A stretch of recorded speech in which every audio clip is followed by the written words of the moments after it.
محمد علی منگول اہل اسلام کے دلائل قاہرہ براہین ساطعہ سے بے خبر، جاہل یا جانتے بوجھتے نظر انداز کرتے ہوئے روافض کا مقدمہ پیش کرتے، انہی کی بولی بولتا ہوا نظر آتا ہے۔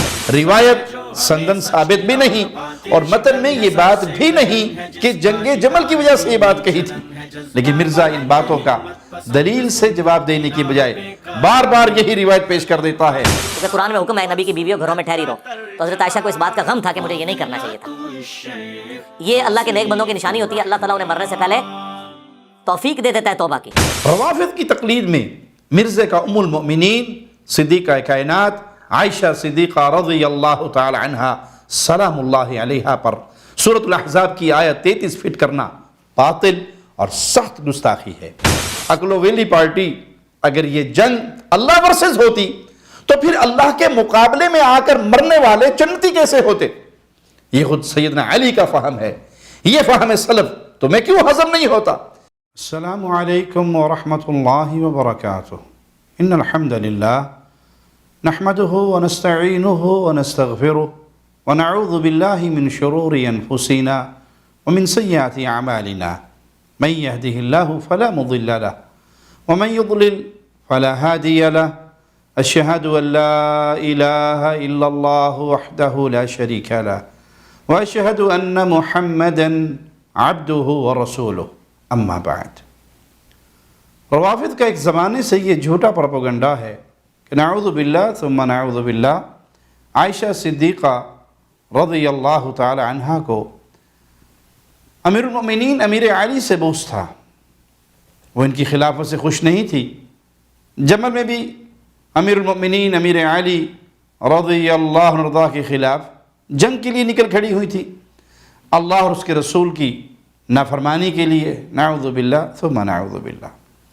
اور اپنی ایسی ہی باتوں کو سچ ثابت کرنے کے چکر میں روافض تاریخ کے من گھڑت افسانے، کتب حدیث میں سے ضعیف غیر ثابت شدہ روایات اور ساتھ ساتھ بعض صحیح روایات کو غلط رنگ دے کر من مانے نتائج نکالتے چلے آ رہے ہیں، اور اسی کو ثابت کرنے کے لیے وہ اس بارے میں مروی غیر ثابت روایات سے ندامت، افسوس، توبہ، رجوع کی روایات بھی پیش کرتے چلے آتے ہیں، اور اہل اسلام بھی ہمیشہ سے ان کے مکر و فریب کا جواب دیتے چلے آ رہے ہیں، لیکن نام نہاد علمی کتابی اور حقیقت میں غیر علمی غیر کتابی جھالوی بابی تقیہ باز رافضی مرزا انجینئر محمد علی منگول اہل اسلام کے دلائل قاہرہ براہین ساطعہ سے بے خبر، جاہل یا جانتے بوجھتے نظر انداز کرتے ہوئے روافض کا مقدمہ پیش کرتے، انہی کی بولی بولتا ہوا نظر آتا ہے۔ خاص اس بحث میں بھی فضیلت الشیخ ابو یحییٰ نورپوری حافظہ اللہ مضبوط دلائل کے ساتھ ان باتوں کا جواب دے چکے ہیں۔ فروری 2019 سے شیخ کا ایک بیان یوٹیوب پر موجود ہے جس کا عنوان ہے کہ عائشہ رضی اللہ تعالی عنہ نے قصاص عثمان کے مطالبے سے توبہ کی۔ اس حوالے سے اور بھی بیان ہیں، لیکن مرزا ان کا جواب دیے بغیر ہی اپنی باتیں دہرائی جا رہا ہے، لیکن جھوٹ بول بول کر ہم پہ الزام لگاتا ہے کہ ہم وہی پرانی باتیں دہرا رہے ہیں۔ یہ ہے مرزا کا غیر علمی غیر کتابی حقیقت و حیثیت۔ ہمارے خلاف اپنے بیان کی 49ویں منٹ پر اس نے سیدہ عائشہ رضی اللہ تعالی عنہا کی توبہ اور رجوع کا ذکر کرتے ہوئے کیا کہا، ذرا سنیے۔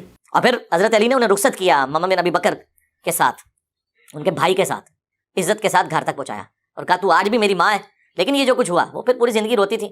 صحیح بخاری میں مجھے میری سوکروں کے ساتھ دفن کرنا، جو کچھ میں نے حضور کے بعد جو کچھ معاملہ ہوا میں نہیں چاہتی کہ رسول اللہ اور ابو بکر اور عمر کے ایسے لوگ میری تعریف کریں۔ مصنف ابن ابی شیبہ میں موجود ہے، باقاعدہ سلسلہ حدیث صحیحہ کے اندر شیخ البانی نے یہ ساری حدیثیں جمع کر کے ذکر کیا ہے کہ حضرت عائشہ روتی اس وجہ سے تھی اور وہ کہتی تھی مجھے سوکروں کے ساتھ دفن کرنا جنگ جمل کی وجہ سے۔ کیا سیدہ عائشہ رضی اللہ تعالی عنہا کا رونا اسی جنگ جمل کی وجہ سے تھا؟ کیا دلائل سے یہ بات ثابت ہے؟ حقیقت تو یہی ہے کہ ایسا ثابت نہیں۔ آپ شاید یہ سمجھے کہ ہم مرزا منگول کی مخالفت میں ایسا کہہ رہے ہیں، یا مرزا منگول یہ تاثر دے کہ جی میری دشمنی میں حقائق کا انکار کر رہے ہیں، جیسے کہ اس کی بد عادت ہے کہ وہ ہمیشہ ہی کریڈٹ لینے کے چکر میں پڑا رہتا ہے۔ تو عرض ہے کہ الحمدللہ ہم ایسے قطعا نہیں کہ کسی کی محبت میں یا کسی کی عداوت و مخالفت میں حقائق کا انکار کر دیں۔ ہم الحمدللہ اہل السنہ اہل الحدیث ہیں۔ ہمارا منہج ہی دلائل کے مطابق حق بات کو قبول کرنا، غلط بات کا انکار کر دینا ہے۔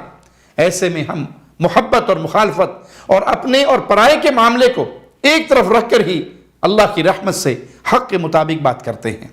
اسی لیے بدگمانی، تعصب، جانبداری کو ایک طرف رکھتے ہوئے یہ دیکھیے کہ دلائل کے مطابق سیدہ عائشہ رضی اللہ تعالی عنہا کا یہ فرمانا اور رونا کیا جنگ جمل کی وجہ سے تھا؟ اس لیے کہ مرزا سب سے پہلے صحیح بخاری کی حدیث نمبر 1391 پیش کرتا ہے۔ مرزا کا ہی لگایا ہوا اسکین دیکھ لیں اور غور سے پڑھیں، اس میں جنگ جمل کی طرف کوئی اشارہ بھی ہے؟ غور کریں، اس میں تو روبہ کی بجائے بقیع میں دفنانے کی وجہ یہ بتائی کہ میں نہیں چاہتی کہ ان حضرات کی وجہ سے میری بھی تعریف کی جائے۔ لا ازکا بہ ابدا، اور یہ سیدہ کی عاجزی اور انکساری تھی۔ بے شک اللہ کے نیک بندے اللہ کی رضا کے لیے اس کے خوف سے ہمیشہ عاجزی اور انکساری اختیار کیے رہتے ہیں، اور اللہ سبحانہ وتعالی انہیں مزید رفعت اور بلند درجات عطا فرماتا ہے۔ المختصر، اس روایت میں جنگ جمل والی بات تو ہے ہی نہیں۔ مرزا منگول نے اپنا باطل مقصد پورا کرنے کے لیے یہ روایت پیش کر دی اور اس کے اندھے مقلد خوش ہوئے کہ مرزے کی ساری باتیں بخاری و مسلم سے ثابت ہیں۔ اب آئیے مرزے کی طرف سے پیش کی ہوئی دوسری روایت کی طرف۔ مصنف ابن ابی شیبہ حدیث نمبر 38927، مرزا کا ہی لگایا ہوا اسکین اپنے سامنے رکھیں۔ اس میں یہ بات ہے کہ وفات سے پہلے سیدہ عائشہ رضی اللہ تعالی عنہا نے فرمایا مجھے ازواج مطہرات کے ساتھ دفنانا، فَإِنِّي كُنْتُ أَحْدَثْتُ بَعْدَهُ حَدَثًا، میں نے آپ صلی اللہ علیہ وسلم کے بعد ایک کام کیا۔ روایت تو بس اتنی ہی ہے، لیکن مترجم نے بریکٹ کے اندر قتال کے لیے خروج کیا، یہ لفظ کا اضافہ کر دیا، اور یہ لفظ اصل روایت میں نہیں ہے۔ پھر اس روایت کی سند بھی ثابت نہیں، ضعیف ہے، کیونکہ سند میں اسماعیل راوی ہیں۔ یہ اسماعیل بن ابی خالد راوی مدلس ہے۔ آپ سند دیکھ لیں، یہ عن سے روایت کر رہے ہیں، اور مدلس کا عن سے روایت کرنا تدلیس ہے۔ مرزا بھی یہ مانتا ہے کہ ایسی روایت ضعیف ہوتی ہیں۔ تو مدلس کی آن والی روایت بخاری اور مسلم کے علاوہ جس کتاب میں بھی ہوگی، سما کی تصریح کے بغیر وہ ضعیف تصور کی جائے گی۔ رہا اس کے مدلس ہونے کا ثبوت، تو شیخ زبیر علی زئی رحمہ اللہ کی الفتح المبین صفحہ 52 دیکھ لیں۔ بہت سے محدثین نے اسماعیل بن ابی خالد رحمہ اللہ کو مدلس قرار دیا۔ الغرض، روایت سندن ثابت بھی نہیں، اور متن میں یہ بات بھی نہیں کہ جنگ جمل کی وجہ سے یہ بات کہی تھی، لیکن مرزا ان باتوں کا دلیل سے جواب دینے کی بجائے بار بار یہی روایت پیش کر دیتا ہے، اور اپنے ردی پیپر 5B میں بھی اسے نہیں نکالتا۔ ضدی بونگا مرزا منگول۔ مرزا نے آگے الصحیحہ کے مترجم نسخے سے 4 اسکین لگائیں۔ ان میں سے بھی پہلا اسکین غور سے دیکھیں، ہاؤ اب کے کتوں والی روایت ہے جس کی حقیقت ہم پہلے بیان کر چکے ہیں، اس میں بھی یہ بات نہیں۔ دوسرے اسکین میں بھی دفن والی کوئی بات نہیں، اور تیسرے اسکین میں بھی بقیع میں دفنانے کی وصیت کی وجہ بیان نہیں ہوئی۔ چوتھے اسکین میں وہی قیس والی روایت ہے جس کی سند میں اسماعیل بن ابی خالد رحمہ اللہ مدلس ہے، اور روایت عن سے ہے۔ پھر آگے جو مترجم نے لکھا، میں قیس کہتا ہوں سیدہ عائشہ کی مراد جنگ جمل والا واقعہ تھا، اصل روایت مصنف ابن ابی شیبہ میں ہے، دوبارہ دیکھ لیں 38927۔ یہ الصحیحہ میں علامہ البانی رحمہ اللہ کا فہم ہے۔ مترجم نے قیس کا قول سمجھ لیا۔ جب یہ بات کسی دلیل سے ثابت نہیں تو علامہ البانی رحمہ اللہ کا فہم حجت نہیں۔ اس ساری تفصیل سے آپ بآسانی سمجھ سکتے ہیں کہ صحیح اور ضعیف روایات پیش کر کے مرزا نے یہ جھوٹ بولا، بلکہ سالوں سے بولتا چلا آ رہا ہے کہ جنگ جمل میں شرکت کی وجہ سے وہ ساری زندگی روتی رہی۔ اپنے اس جھوٹ کو سچ ثابت کرنے کے لیے اس کے پاس کوئی دلیل نہیں، لیکن بڑے مرزا قادیانی کی طرح چھوٹا مرزا بھی ضدی ہے اور اپنے جھوٹ پہ اڑا ہوا ہے، اور یہ بھی واضح ہے کہ یہ علمی کتابی نہیں بلکہ ضدی، تقلیدی، جھالوی باب بھی ہے، وگرنہ علماء کرام اس غلطی کی بارہا نشاندہی کر چکے ہیں۔ لیکن یہ ان کے دلائل کی طرف نظر نہیں ڈالتا اور نہ ہی اپنی بکواسات سے رجوع اور توبہ کرتا ہے، بلکہ اپنی انہی مردود باتوں کی جو گالی اور تکرار کرتا رہتا ہے۔ اب مزید سنیے مرزا کیا کہتا ہے۔ کیونکہ قرآن میں حکم ہے نبی کی بیویوں گھروں میں ٹھہری رہو، تو حضرت عائشہ کو اس بات کا غم تھا کہ مجھے یہ نہیں کرنا چاہیے تھا۔ یہ اللہ کے نیک بندوں کی نشانی ہوتی ہے، اللہ تعالیٰ انہیں مرنے سے پہلے توفیق دے دیتا ہے توبہ کی۔ روافض کی تقلید میں مرزے کا ام المؤمنین صدیقہ کائنات عائشہ صدیقہ رضی اللہ تعالی عنہا سلام اللہ علیہا پر سورۃ الاحزاب کی آیت 33 فٹ کرنا باطل اور سخت گستاخی ہے۔ یہ جو اللہ تعالیٰ نے فرمایا وَقَرْنَ فِي بُيُوتِكُنَّ وَلَا تَبَرَّجْنَ تَبَرُّجَ الْجَاهِلِيَّةِ الْأُولَى، اور اپنے گھروں میں ٹھہری رہو اور پہلی جاہلیت کی زینت ظاہر کرنے کی طرح زینت ظاہر نہ کرو۔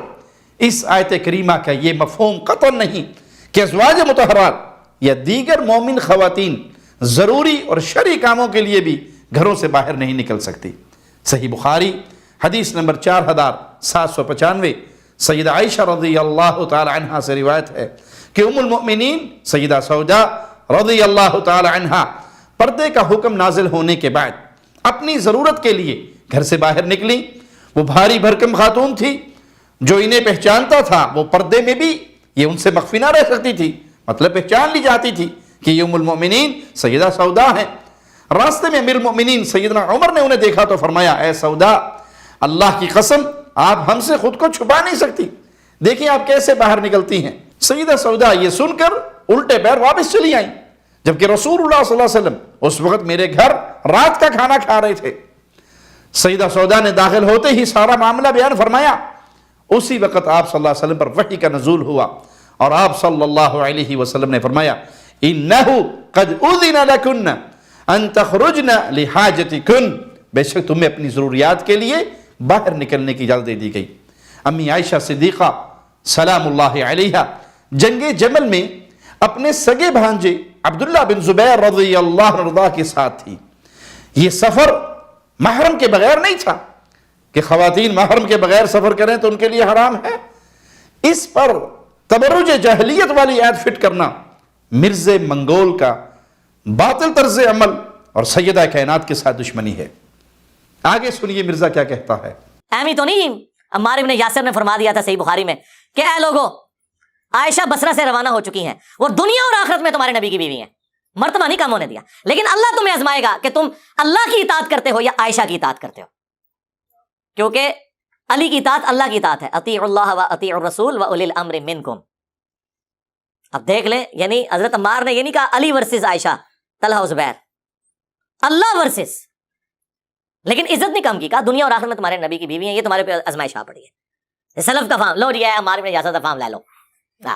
اصل میں مرزے منگول کی عقلدانی بہت ہی چھوٹی ہے، اس لیے جناب باتیں بنا کر خوش ہو جاتے ہیں۔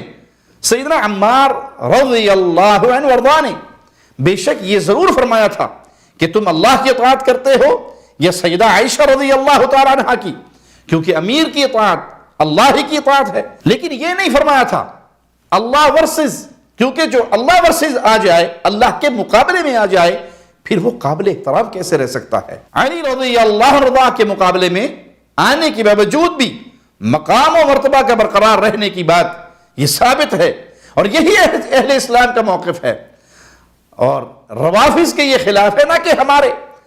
سیدہ کا مقام برقرار رہا، سیدہ کی عزت برقرار رہی۔ باقی اگر تم سلف کا فہم لینے والے ہوتے تو پھر جنگ سے پہلے صحابہ کا ایک آدھا سخت کلمہ لے کر پروپیگنڈا کرنے کی بجائے جنگ کے بعد کا طرز عمل بھی سامنے رکھتے۔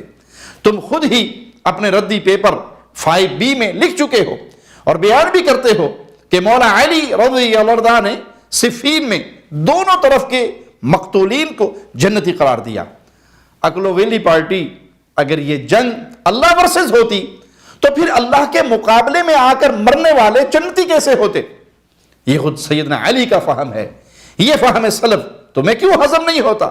کیونکہ تمہارے اندر رافضیت کی بیماری موجود ہے۔ پھر سیدنا حسن و حسین آل علی آل جعفر رضوان اللہ علیہ مجمعین کا بعد میں صلح کر کے خلافت امیر المؤمنین امیر معاویہ کے حوالے کر کے ان کی ماتحتی قبول کرنا بھی فہم سلف ہے۔ یہ تمہیں نظر کیوں نہیں آتا؟ یہاں تم بندے کیوں ہو جاتے ہو؟ آگے جو مرزا منگول نے